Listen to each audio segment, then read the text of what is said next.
Retour. Donc si vous êtes là à regarder la vidéo, c'est que vous ne participez pas à la course et aujourd'hui on est quand même mieux sur sa chaise à regarder qu'à courir, quoi. Essayer de courir parce que là on arrive au 4e jour de course, c'est souvent la partie charnière de la course, parce que sur 3 jours généralement les jambes elles tiennent et au 3-4e jour et ben, souvent ça lâche et là pour avancer c'est uniquement le mental, donc c'est celui qui a le plus gros mental qui avance le mieux.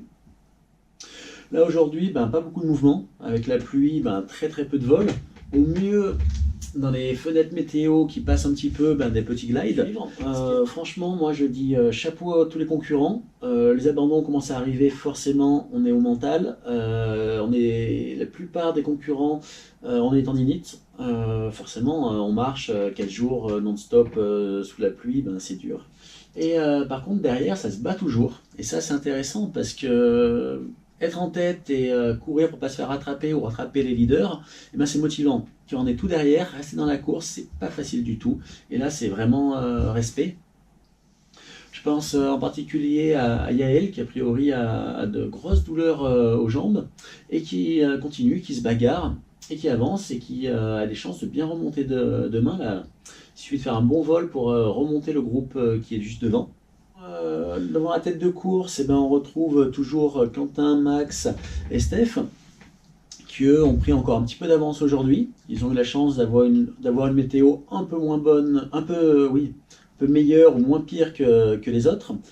Donc ils ont pu placer un ou deux petits glides, donc ça a permis d'avancer un petit peu. Juste derrière, on retrouve Théo, qui doit être environ à 3 heures de marche, donc ce qui est rien du tout pour une course de marche et vol. Tout va se jouer dans les vols des prochains jours. Et puis derrière, un gros groupe de poursuivants mené par Guillaume, mais qui prend pour l'instant un petit peu de retard, parce que il n'a pas réussi à poser un petit glide, et donc ça recule un petit peu.